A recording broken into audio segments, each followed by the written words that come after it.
This show's a mess, yeah, we confess. But hey, that's life on Annoying and Dark.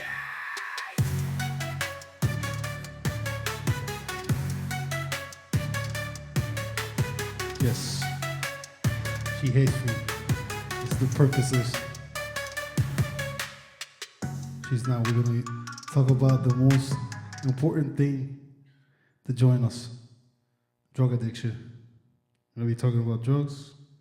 This should be a fairly easy podcast to be known by. How old were you when you ever experienced an alternate state of consciousness? Oh my god.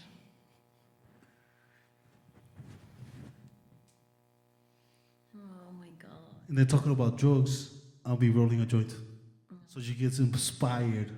Yeah, at least, fuck, we have to be talking here about drugs. Let's see. First time I ever did drug. Alcohol is a drug. Alcohol is a drug. I think so. I don't know. In Mexico, it was so easy to get alcohol as a kid because, like, your parents always are like partying with family or like with friends, and bottles of anything is always around, and like beer is always around. But I guess, like, I think the first thing I drank probably is for sure a beer. Beer is easy that your cousins steal it from the party and then they give it to the younglings. So, they start with alcoholism in early years, and as I come from a great family of alcoholics and, and drug addicts too, because there's some cocaine there if you search alcohol, weed. Like, if I think about it, I'm not too bad. Like, I had all the combo. I could have been, I have, maybe, no, I don't have cocaine issues, I don't have alcohol issues.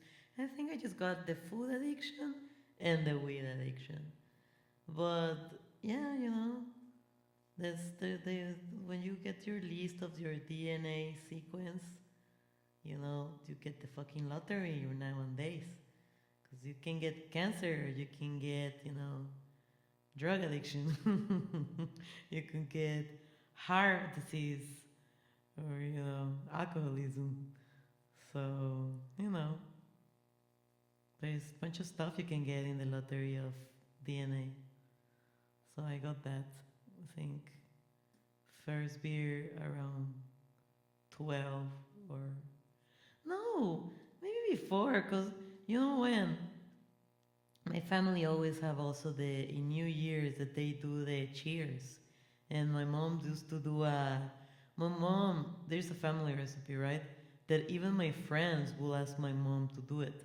It's called bole. La bole is a super famous drink in my family that they mix white wine, rum, bunch of sugar, I think some it's not prosecco because it's cheaper wine, but I think it has also like some sparkling wine. I don't know, I'm sure. I never drink it because I fucking hate strawberries. And they leave like the whole night the strawberries inside the whole thing, and they let it they let it firm. How do you call it? Fermento? I don't know. We call it sangria. Sangria. It's like a punch of fruits that ferment inside alcohol, or maybe it's just added sugar, and that ends up fermenting. But it's not sangria. Well, it's not sangria because definitely it's Mexican. Because the process is different. But like it's like a fruit punch with alcohol and sugar on it. Well, listen, so like my friends used to go there as teenagers to my house always because like my mom cooks so well, and like so well, right? Like my mom have a fucking restaurant. Like my mom is top class of the cooking line. Chef Ramsay has fucking nothing on my mom, and like they will go, and they asked my mom to do this stuff, right? And I remember my friends being in the living room, and I served them the thing, and I put the strawberry inside. And my friend Dario, that he loves strawberries. He was like, Susie, put like 3 strawberries for me. And I'm like, oh, bitch, you're gonna get fucking like hammered with the strawberries, because the strawberries stay the whole night in the alcohol. So if you take like a strawberry, it's like a shot, because has rum, has wines, have fucking sugar, everything. So we were teenagers and we were going out of my mom's house already fucking hammered, you know what I'm saying? Because you go to the other parties after. So, but Cancun, to grow up, it's a place that definitely has like access to anything and everything. Like, honestly, uh, I was one of the latest of my friends to like fuck or like get high or anything. Like, the first time I did cocaine, I was already 27. That was the first time I did cocaine. I like, I got a line. I was like, MDMA also like 28. Like I my first acid was already 26. But yeah, like probably the second first drug is weed for sure. I think I just stayed to that, and then like because I didn't want to turn into an alcoholic, and I saw how much alcohol I could hold. I said like just be a stoner. Stoners are happier. Well, for me, I think it was late bloomer type stuff. It was probably 19 the first time I ever had a drink. Smoked a cigarette the same day. Went out in this.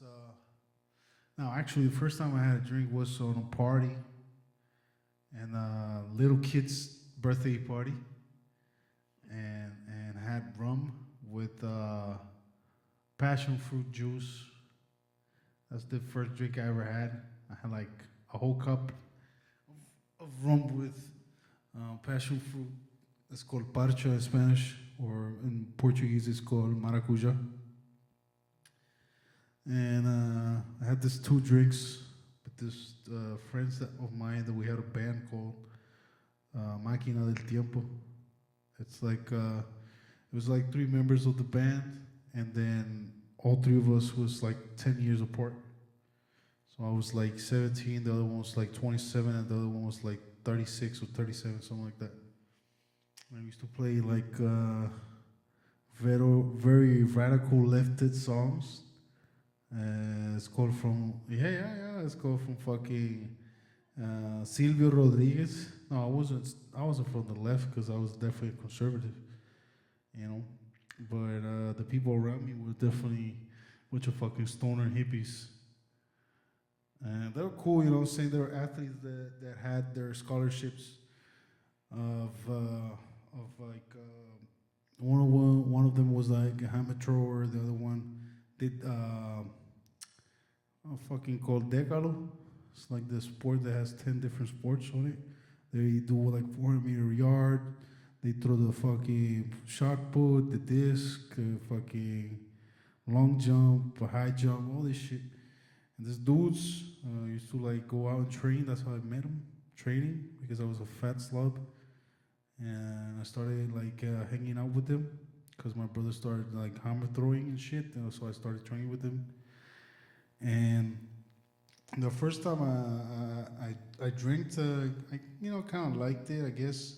The actual first time I got fucking shit faced was the day before I left Puerto Rico. I was like almost 19. And me and this Spanish friend from actual Spain, he lived most of his life in a fucking,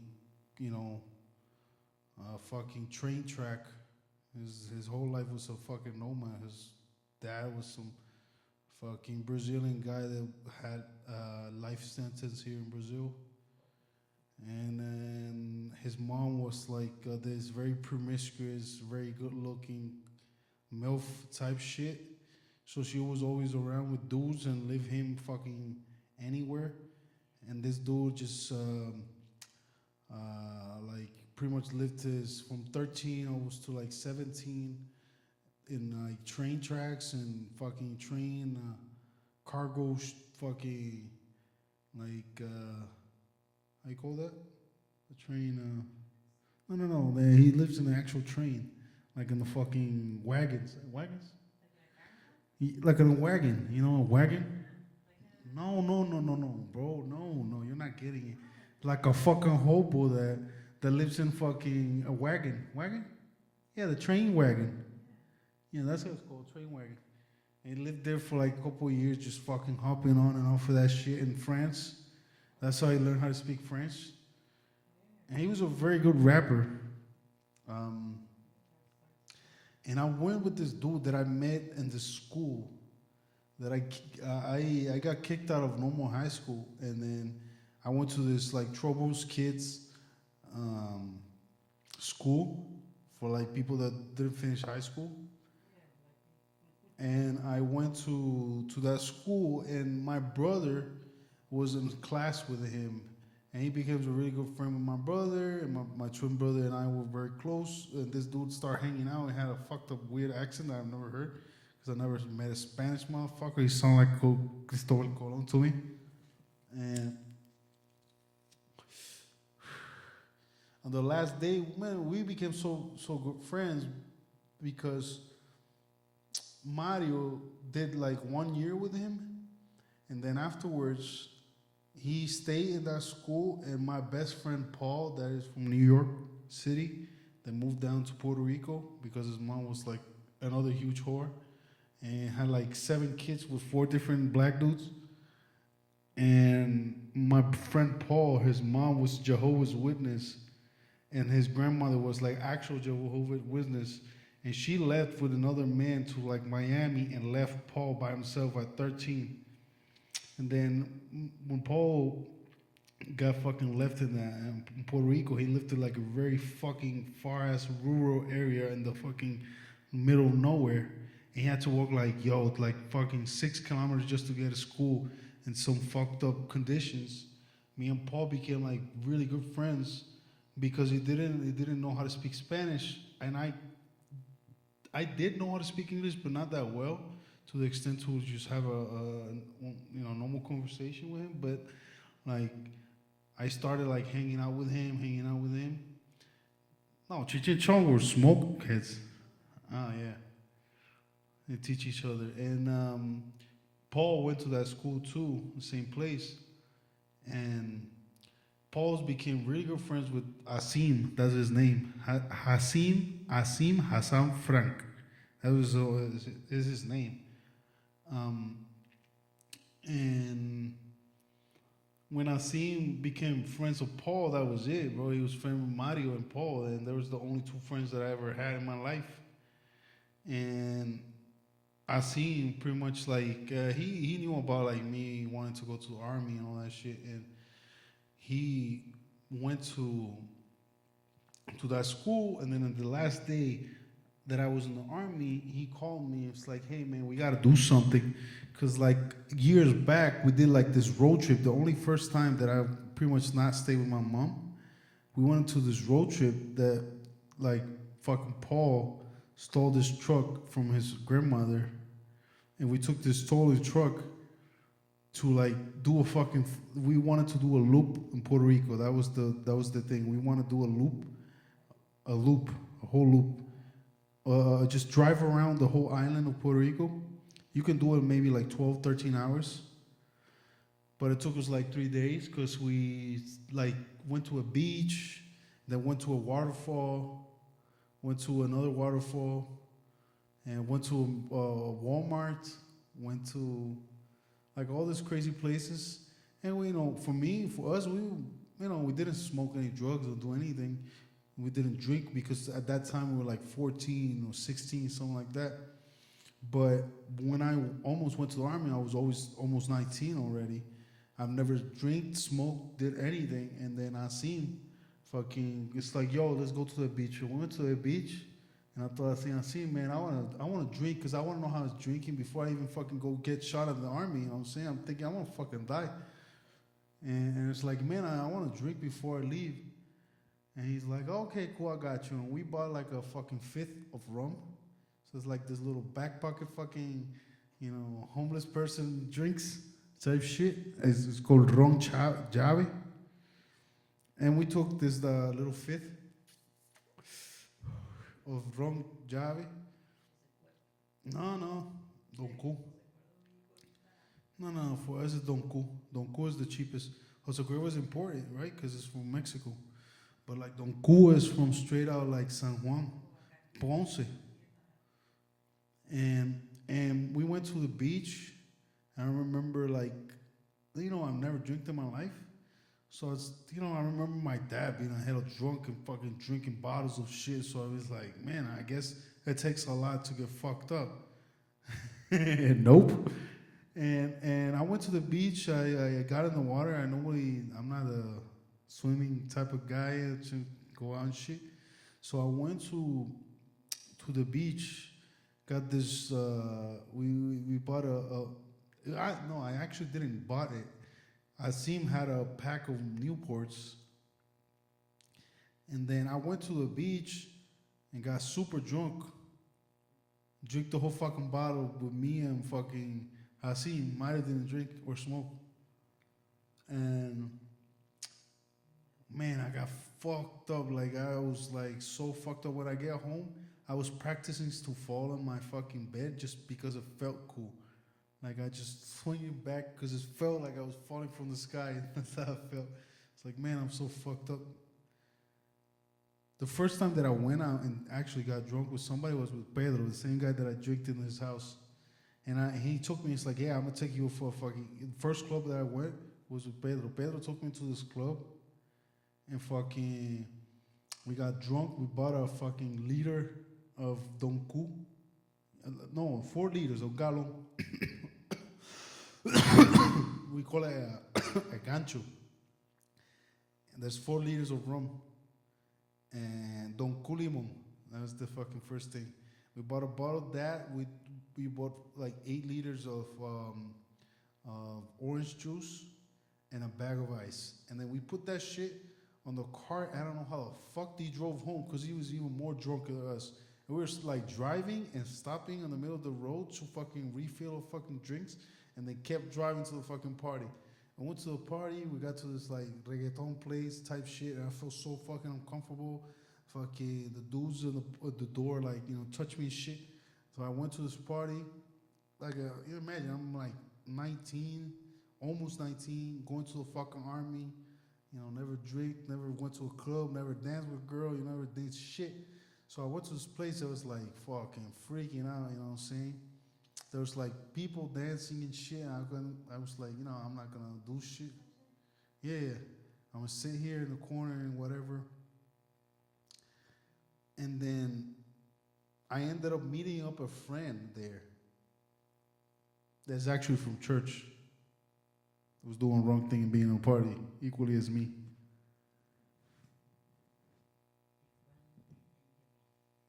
Yeah.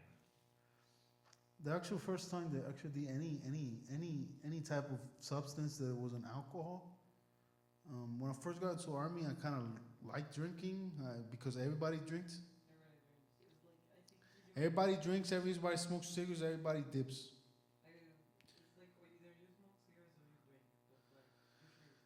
And I went to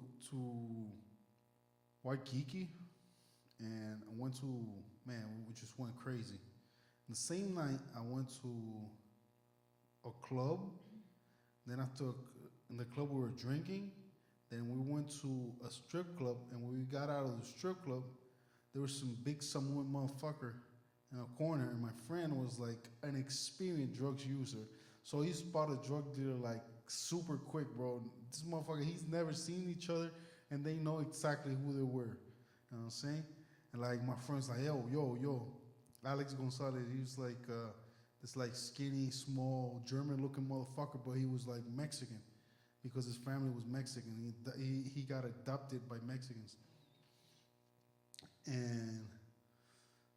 And Gonzalez, everybody called him Gonzo. Gonzo went over there to the fucking big Samoan guy. He's just a small motherfucker. He was like $160. So he's like maybe fucking, bro, like 55 kilograms, something like that. But he's a good fighter, you know what I'm saying? This guy will fuck people up like 10 times his size.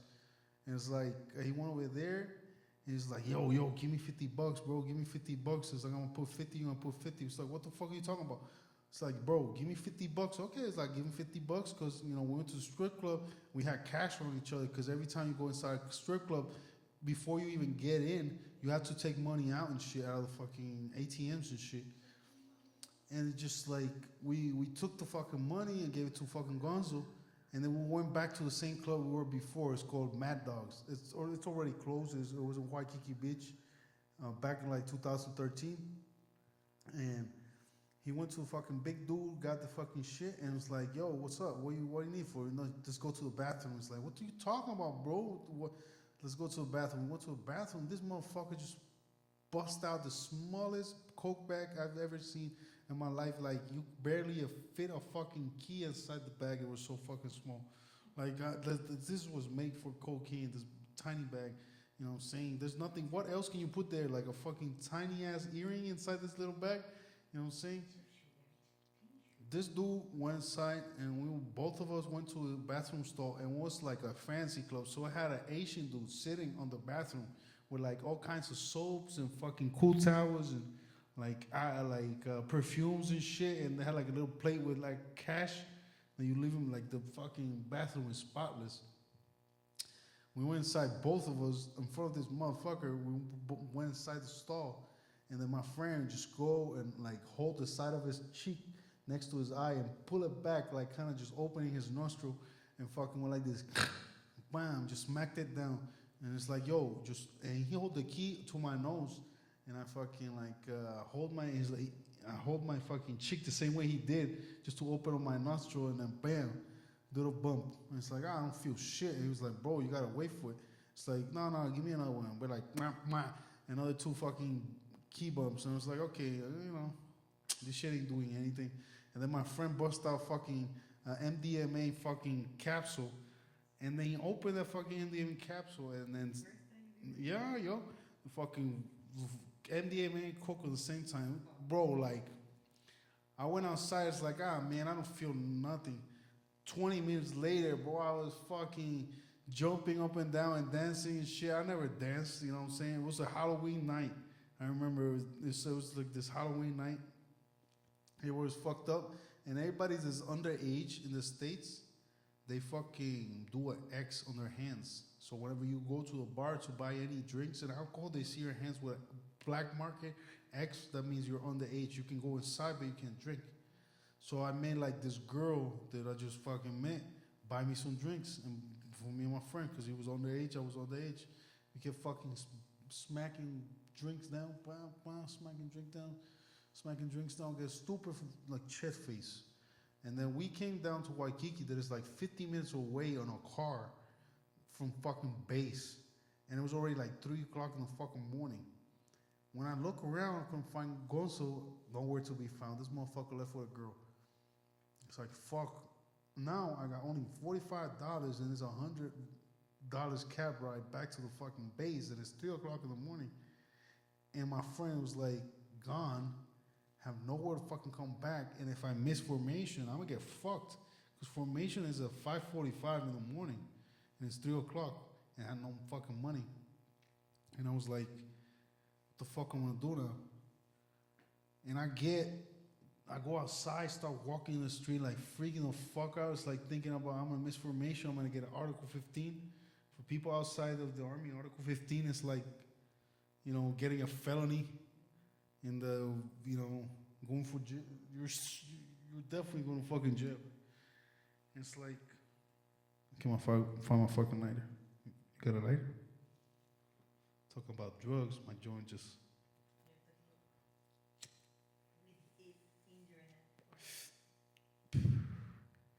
And we're smoking some danky ass shit, bro. Some good flower, some dab outside. Yeah.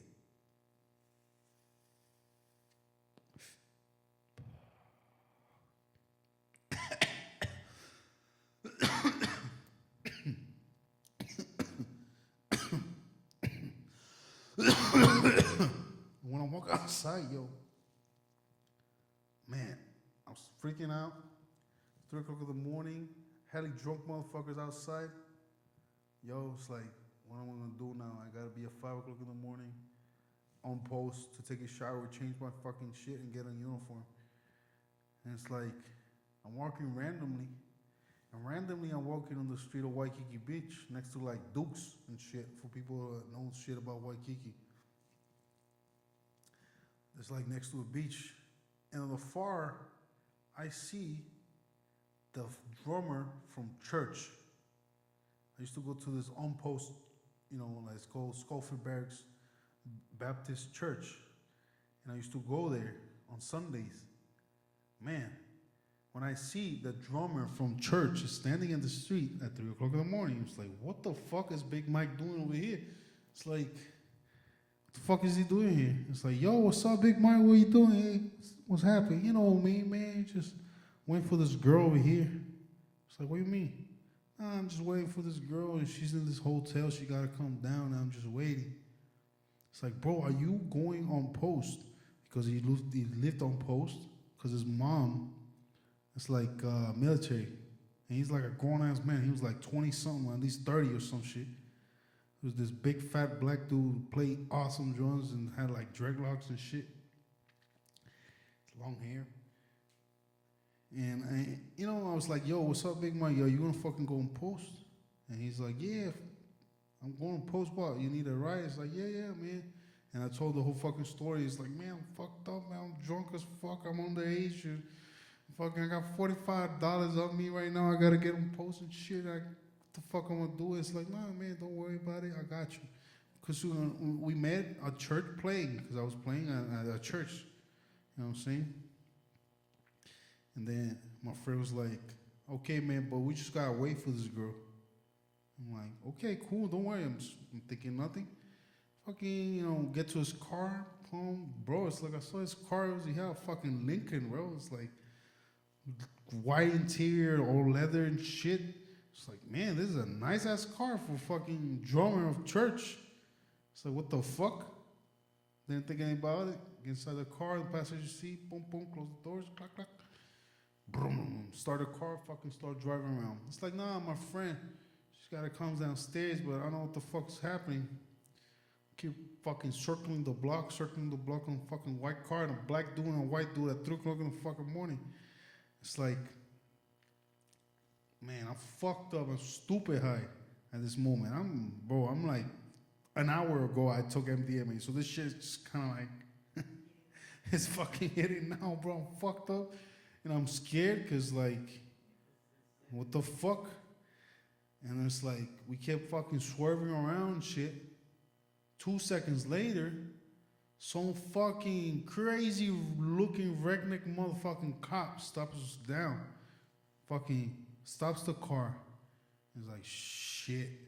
It's like, I'm thinking, I'm gonna go to jail, man. I'm gonna get kicked out of the army. I'm gonna get fucking kicked out of the army because I'm underage, I'm drugged, I'm high, and it was like, well, this is, what the fuck, bro? This is the first time going out in fucking Waikiki. It's like, yeah. I was gonna fucking forget. And I was like, man, when I saw the cop, I was like, I just got stupid white. Yo, like, fucking, I'm gonna die, bro. I'm fucked. I'm entirely fucked my whole future. Everything I did, I'm fucked. I'm thinking, this is done right now. Fucking guy comes through. It's like, put down your window. It's like, boom, Big Mike. It's like a stereotype, bro. He's black, beard, dreadlocks, you know what I'm saying? Nice car, 3 o'clock in the fucking morning. Guy's like, yo. Car is like, this vehicle smells like marijuana. Are you drunk right now?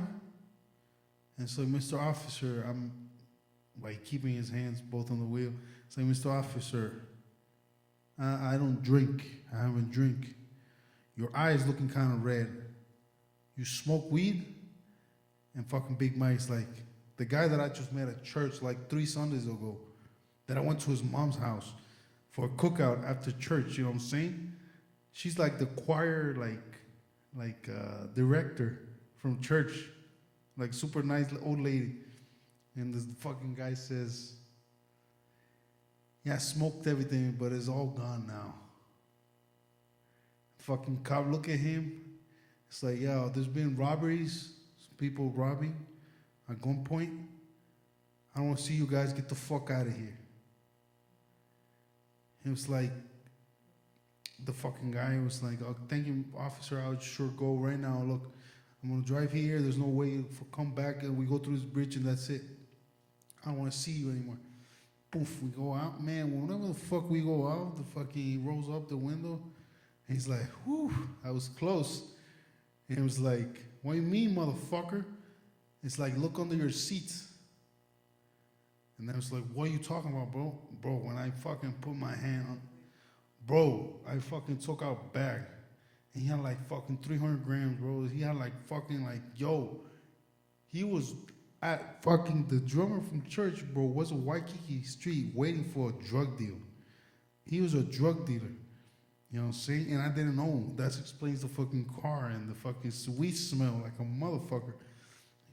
And it's like, when we got on post, bro, I was so fucking nervous because I'm thinking, this motherfucker is, I'm getting a right in contrabanding drugs inside a military post, bro. That's like 1,000 felonies in one, bro. Like, that's like you'll go to like military prison for the term or their military prison term and then go outside and then go to the fucking civilian federal prison for drug trafficking. Not even taking the fucking felony and the fucking dishonorable discharge. That is worse than a felony. Like, nobody will fucking get you in the army. You know what I'm saying? That was the first time I did coke. There's a photo of me when I was first time. I have it in my own group of WhatsApp. You know, like the group that you do yourself to send like important stuff. So funny. I was here in Brazil. The first time I went to fucking Caraguatatuba. Man, with my ex and a friend, it's so funny. Cause I'm totally coke off. And then she shows like this picture of her with this like caipira hat with like straw hats with this LGBTQ like aviator glasses as like a gay yeah, and the same LGBT glasses that you have, and then a really forced locked jaw, like ah, and fucking. But like I have like I hate cocaine. Like I hate the way you take cocaine. Well, I don't know because the first time Blow everything. Like the first time I did it, I had to practice for a while, cause I couldn't like. I tried to no, you know, like you go, like me da agonía, you know, to put anything in my nose, and I don't know. So when I actually went for it and try it with the paper they gave me roll, cause you know I didn't know shit. I try like I blow like the whole cocaine out. They and I was like, oh my god. So but they have a long play, but like you know, probably I lost a little bit. But yeah, I'm not the greatest sniffer. I have como like gagging reflex, but like with the nose. Like I have like sniffing reflex, something. Really, seriously, like that it's give me agony. Like every time I'm gonna go and try it to do cocaine again, that's why I'm such a bad cocainer. I have that reflex stuff. No, and like it gets me. I don't like the part, you know. The sniffy part gets me like anxious. the sniffy part. I don't know, man. I think for me, I think for me, the first time that I experienced it was very different from actually when I got hooked. I think the first time I experienced it was like 18, 19, and then I didn't do it at all until I got to probably like 3 years later, and I think it wasn't actually. I didn't even get hooked that time. I just get it to be more social, I guess. I started working as this like restaurant. It's a pizza shop. It's called Rebel Pizza. And then on the restaurant, it was like, yo, my boss was like a crazy meth head. So he's like, he used to fucking be messed out for like 12 fucking hours, bro. This motherfucker worked like 12-hour shifts. Man, doing like 5 fucking different things, bro. Like, he was crazy. It's like unmatched. You know, he was fucking fat. And he was like fat and like and shit, you know what I'm saying? And this motherfucker just got out of prison and somehow like he was working this 1,000-hour shifts and shit, like 70, 80 hours, 90, 100 hours weeks on fucking kitchen, yo. That's some crazy shit. And man, there was like this Mexican guy. Not trying to be racist and shit, but there was this Mexican guy that just got in, just got the job, started working at the restaurant. Already been there for like 6 months or some shit. And man, this guy was like, "Oh, you want some?" I was like, "You went to the bathroom?" I was like, "Man, I'm fucking tired, yo. I've been fucking flipping pizzas and getting fucking flour in my eyes for the last goddamn fucking 6 hours, bro. I still got 2, 3 hours to go clean up fucking kitchen and whatever the fuck else we gotta do." And this dude went to the fucking bathroom together, do the fucking line. This motherfucker had it on a straw. Like literally a straw. You know those fucking straws that got like that candy sugar thing that pops in your fucking mouth that comes inside a straw? Just like that. This dude just fucking had a straw and like just like tilt his fucking head backwards like this and shit. And then he just fucking just fucking down it down. And I just put some like in my hand, and you just pronate my hand and put it on top of my hand and just hold it and fucking sniff it and shit. And it's like, oh, okay, I feel better. I feel like I can talk to people and I feel like so introverted and shit. And I felt like I was, on point working, fucking going at it. And then I did that maybe a couple times, no more than 3 times. And then after that, when I went from working at that job and just going to fucking Bolivia. And when I got to Bolivia, a friend of the family of my partner at the time was like this big drug dealer. Like everybody knew that he was a drug dealer, but he just shut the fuck up. And somehow, because I was like a military guy, and just the culture kind of like was very similar, we became very good friends instantly, bro. It's like the first day we started talking, we just started talking about guns and fucking all kinds of stupid shit.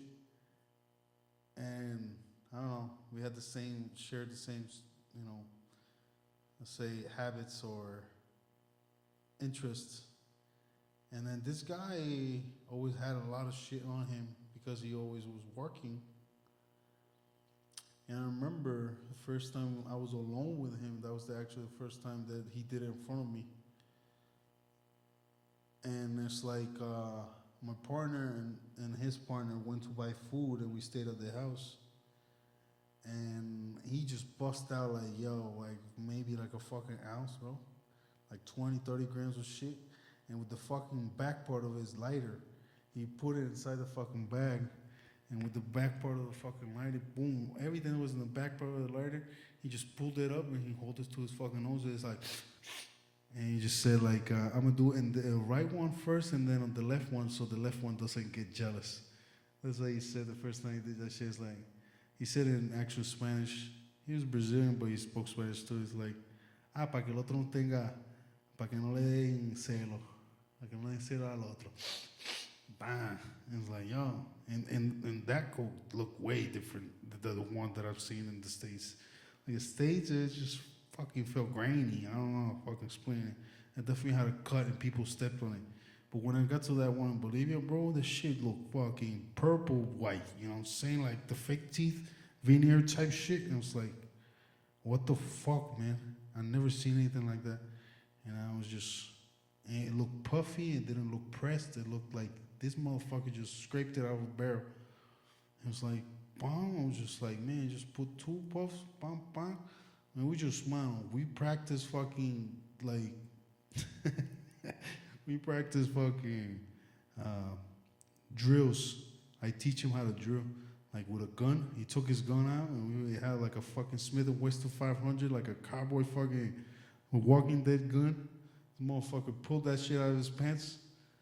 The entire time he was driving around with that shit, we didn't know about it. Pulled that shit out of his pants, took the fucking bullets out, gave it to me, and he was like, yo, I'm just showing me how to defend myself and actually move. And we just fucking like practice in the backyard of his house, screaming and getting coked the fuck out, like in the middle of the fucking night, and just listening to the hammer, black, black, black, black, black, black. Just fucking the drum of the fucking revolver just circling, clack, clack, clack, clack, clack, clack. We coked out, and then like 45 minutes later of that shit, fucking my ex-partner and his partner fucking showed up to the house, and we were like fucking best friends after that shit. And that was like, you know, started hanging out with that motherfucker all the time because this dude, you know, he was, I don't know, he was very erratic, obviously, because he was a drug addict. And the shit you do, you get into trouble. And because I was an army guy, he felt secure, I guess, like with my presence and my choice of, you know, tactics. And yo, fucking hanging out with this motherfucker just escalated into, bro, spending, I don't know, 3, 4, 5 fucking days banging 10 grams a day and between like 3 or 4 people maybe, and getting fucking extremely goddamn crazy high, paranoid out of our fucking minds, doing one line every fucking 15 minutes and smoking a pound or fucking 2 pounds of weed in 30 days. Fucking, and it went from like 125 kilograms to like 80 kilograms in the next 4 months because I ate every like 2 weeks. And I eat like a chicken or I fucking eat half of this fucking plate. And I'm like, ah, fuck this shit. And I smoke 1,000 joints because I didn't smoke cigarettes at the time. Smoke 1,000 joints a day and fucking this shit. There was times that I was just waking up in the middle of the night because I was sleeping on the fucking cardboard in this big empty house that I rented with fucking other people's money. And I stayed there on the floor on a cardboard in my backpack that I used as my fucking pillow. And fucking had a fucking giant mirror and like a mountain of shit. Snoring that shit and going back to sleep. Straight up. That fucking lasted like for like 7 fucking months until I OD twice. And until the second time that I OD, it's like when I stopped. It's like fucking, bro. Like I drank like 2 liters of water and started puking just to fucking get that shit out of me. And it was still white shit on the fucking top of the water, on the fucking toilet. There was nothing on my stomach, bro. I just puked, there was literally nothing.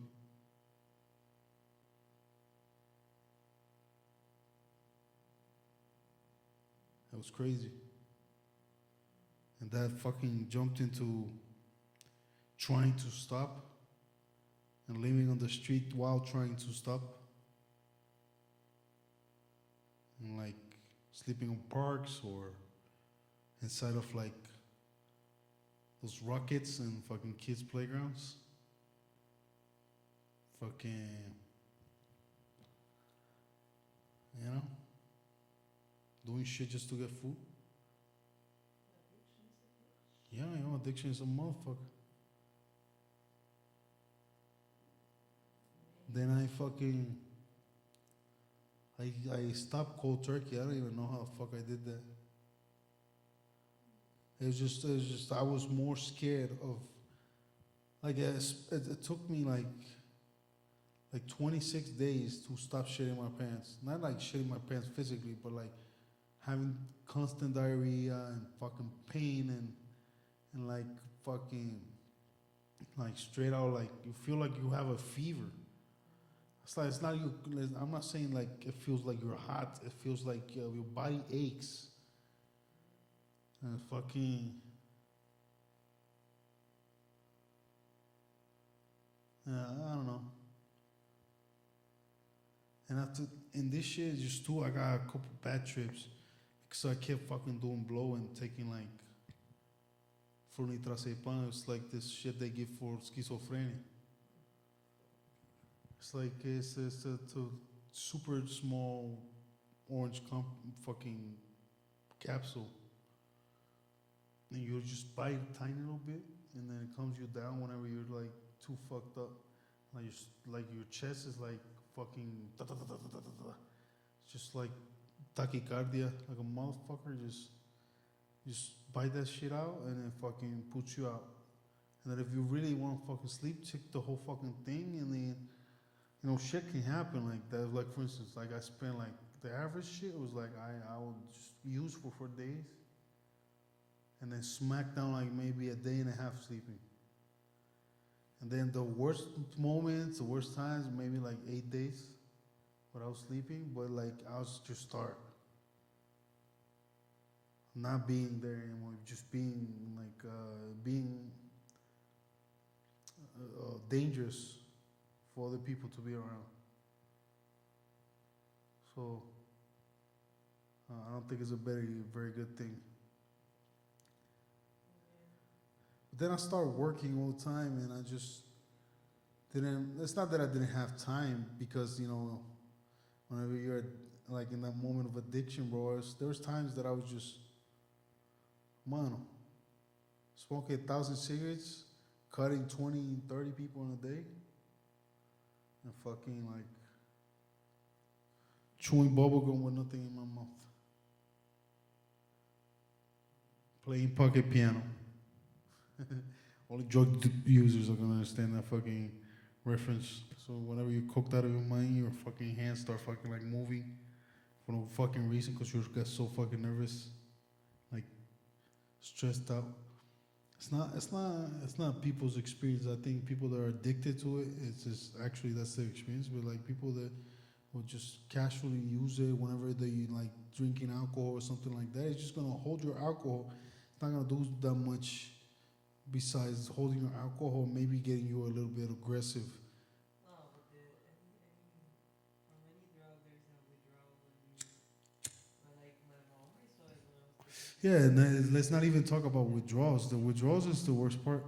Withdrawals is like whenever you're like actually on the cycle of how like a coke addict works. It's like while you're using means like a period of like up to an hour and a half from the time of consumption, you're okay. You're happy, you're talking, you feel great, fucking confident. Everything that was like fucking you over is gone. But whenever you stop it, it feels like you're walking upstairs while you're sitting on a fucking chair. It's like it feels your chest start fucking just literally just palpitating harder and harder and harder and harder. And you can like, the only thing that you can think of that is gonna make you feel calm again is to use. And that's what it's called, Brazil, they call it Anoying. It's like literally it's like a short form of saying paranoia. And it's just like the moment of the abstinence of that drug, and it's just fucking. It's imagining seeing your kid about to get hit by a car, the feeling that you feel of like panic and fear and like craziness, like what the fuck is gonna happen, is what you feel whenever you stop using it. And then that's why people get crazy, aggressive, and do stupid shit or say shit or get into fights or kill themselves and shit because they're fucking freaking the fuck out. It's like something that is an illness. That if you're stupid enough to put yourself in a position of, being curious about it, shit, it's a goddamn dark road. I'll fuck you over, I'll take everything away from you. But then I took acid and everything was better. Acid felt like the first time in my life that I felt happy. It's like literally like that. It's like, oh, this is what happiness feels like. I was smiling for no reason. I was like, obviously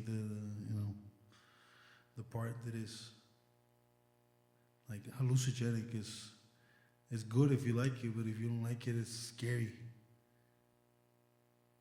Because it gets you in this place of like seeing bad things and being in a bad mood and that make you see things that are not good.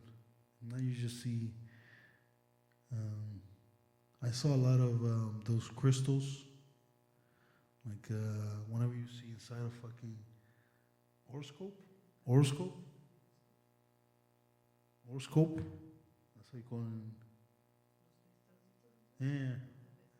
Yeah. Kaleidoscopio, maybe, I don't know. I don't know how to say it in English.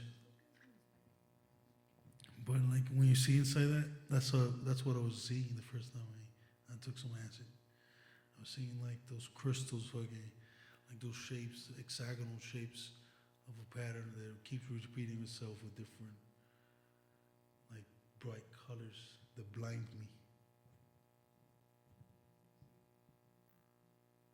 Yeah, mandala, of course, that's the best expression. And I felt good, I felt great, but then there's some moments on it because it lasts. It's not like other drugs, it lasts forever, bro. It's like an elevator. You just ingest this, and this is the beginning of the trip of going up, and then you come down. But there's a moment of like it takes so fucking long to get up, or you stay up too long. And you can't sleep, you can't even close your eyes. Yeah. Or you're just, it's not even about questioning, it's about. It's like you question, but you answer, and you understand the everything of everything. It's definitely important to understand that this will make you see life in a different perspective, meaning, man, me being a guy so driven by external factors of my environment and how I react to them in a very like strategic, aggressive way. It made me think differently. I couldn't even imagine the perspective of being out there looking for that bad shit all the time. I was just more thinking about, man, I was just paying attention of other things. It's like I was seeing ants move specifically in a pattern that I've never even noticed before. Like I saw people that, what I mean by aura, it's like most of the time you're blinded by certain factors of people, appearances, of behaviors. But whenever you have a perspective like in a psychedelic drug, I don't know how to explain it, it's like you see something that wasn't there before. It's like you can see certain other shit. It's like, I think the best word would be intent. You can identify intent on people before, because it's like a filter that it's not there anymore. It's like you're seeing something that consciousness wasn't ever even an options of seeing and being able to explore that. I was like 24, I guess.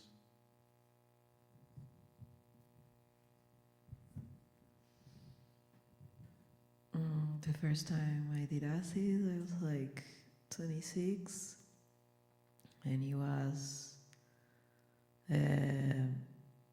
the 12th of the 12th of the 12th. So it was the day that the Mayans predicted the end of the world. So I had this great idea of like grabbing, no, like I never did acid, but when I used to sing, a lot of my, if you want to call it fans, friends, they will go and give me drugs, but I will never take drugs because like I don't like even drinking when I'm singing because it's just too much energy passing. It's too much, you know. I don't mind doing it after. Sometimes I don't even, honestly, I don't even smoke weed because, en fin, you know, you forget stuff. And anyways, so I said like, well, if it's gonna be the end of the war, if that happens, we should see it from a higher ground. So we watch everything like, you know, if it's a fucking meteorito in the sea and covers everything, then like we at least are in higher ground. So like, and I like walking, you know, in forests and stuff. So there was this mountain, this mountain that we saw that you could, you know, do like with a normal walk. It was like maybe like 3.5 kilometers up, and and like, you know, like I have this acid that we keep in the wallet like for a year, and like we were like, well, we should try it, you know, if something works. And like we took like a little bit, like nothing, like a cabelino, we say, like a piece of the hair. And like we start going up the fucking mountain, and I started to feel like very agitated, and it was not because we were fucking going up the hill with stuff. And like I was with my ex, and like he was like, "Oh no, don't worry, it's fine. Like you're fine."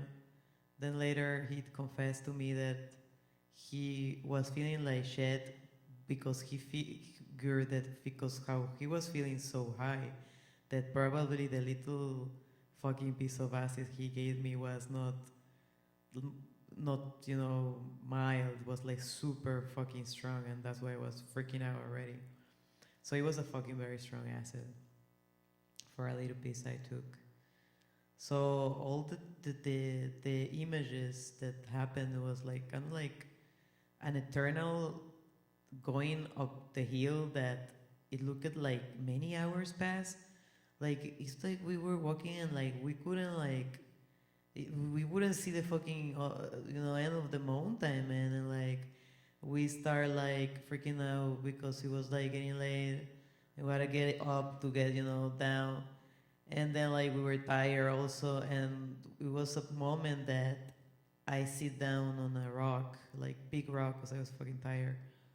And I lay there looking like everything, because you know you get very connected and very like that, and seeing everything in the world and the nature. It was fucking cool day, you know. And like, but it was cold because of fucking winter in Ireland, man. So he said like, man, if you stay in the rock, you're gonna turn, you're gonna convert to a rock. Because he was trying to say that if I stay there, you know, I'm gonna like just lay and not be able to keep walking. And I start like panicking somehow, and I'm like, I'm gonna become the rock. I'm gonna be the rock. And man, I was start like freaking the fuck out, like I was going to be the fucking rock.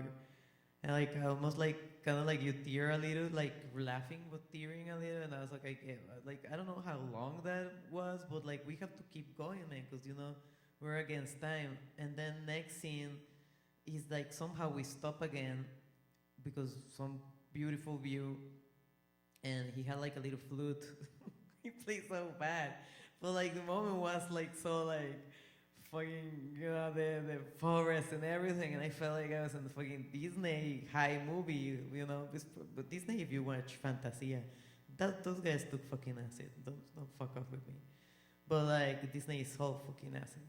Well, anyway, apart from that, like, yeah, it was like, crying and all that. So finally, again, we go in trying to go up the hill.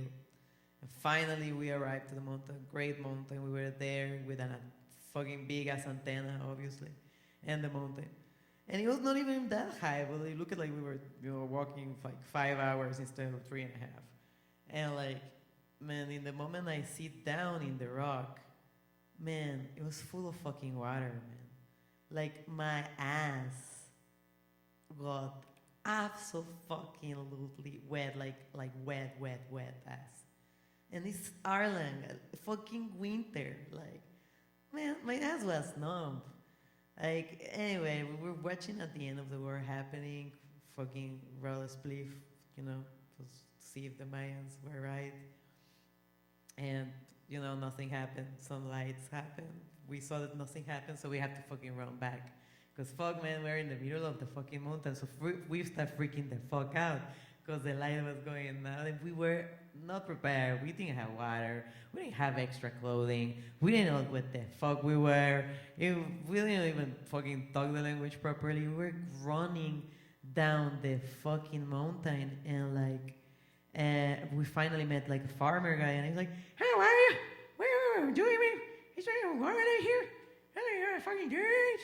Like, fuck, and I start freaking the fuck out because this Irish guy from the mountain, really old man, like, I couldn't understand shit of what he was saying. And I just started saying to myself, like, man, he knows we're high. He knows we're lost in the mountain. Like, he's like, fuck, so you don't let me fucking understand what I'm saying. And I'm like, because he knows. Because he knows. It's like, I don't know why I got like that fucking paranoia. We figure how anyway, I didn't know how we got the right instructions, or like if we was fucking dumb luck. It was definitely dumb luck. But yeah, like in the end of like the last couple of like meters, they were totally in the dark, like no lights. And in that time, we're talking of like no really phones that can provide you enough light. So yeah, like, and that's how we arrived to the end of the line. We took the bus, absolutely fucking tired. And then I just didn't pass the effect doesn't pass, man. I remember to arrive home, like super tired with my ass absolutely wet. Took a hot shower, but I was like thinking about like everything and anything. You know what I'm saying? Like, acid gives you so much like a stimulation mentally. Like, I say that you question, but you answer stuff. Like, finally, you see like something.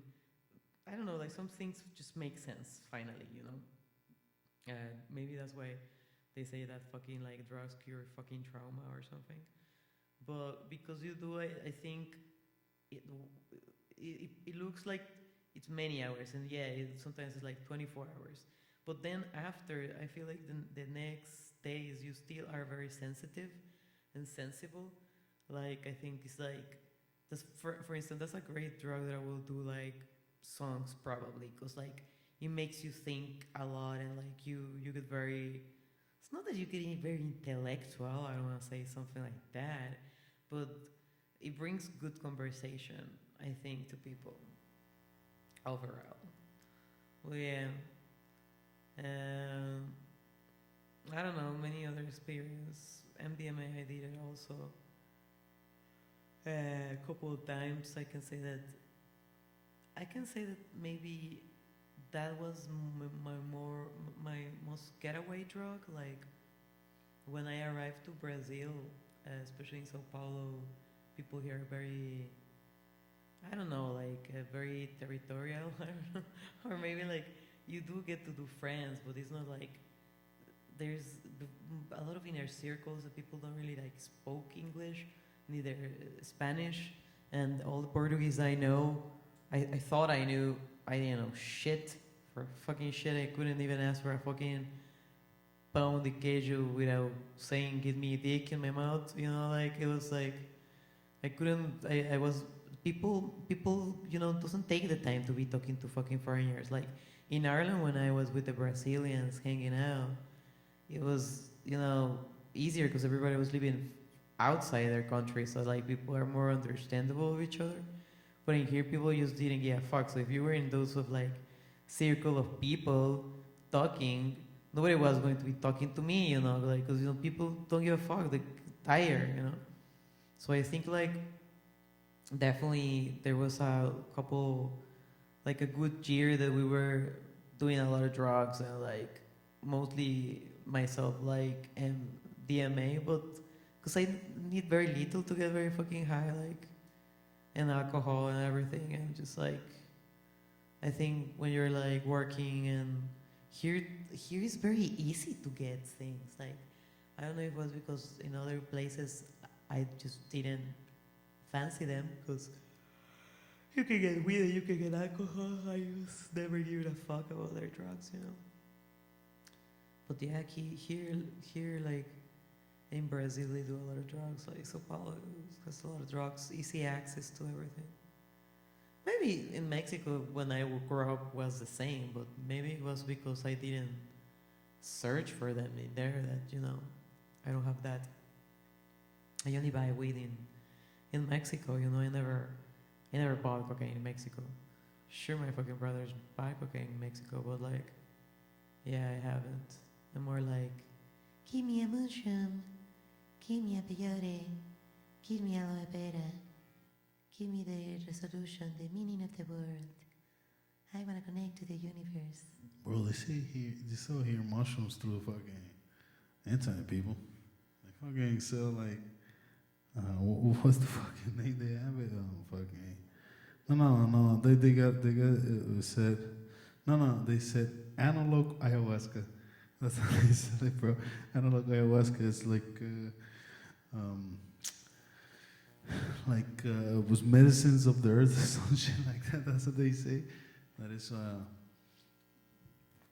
is like accessible to people to buy like it's a fucking spice of some shit. They say shrooms. They say fucking peyote, bro. Pretty much.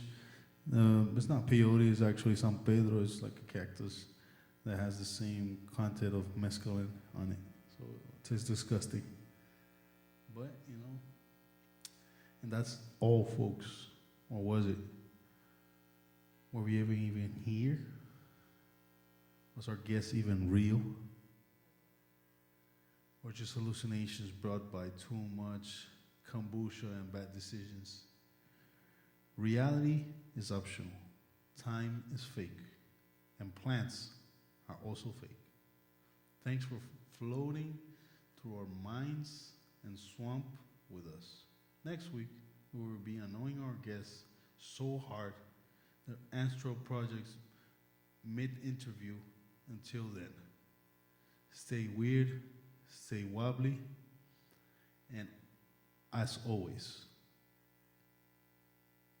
this was... This show's a mess, yeah we confess, but hey that's life on Anoying.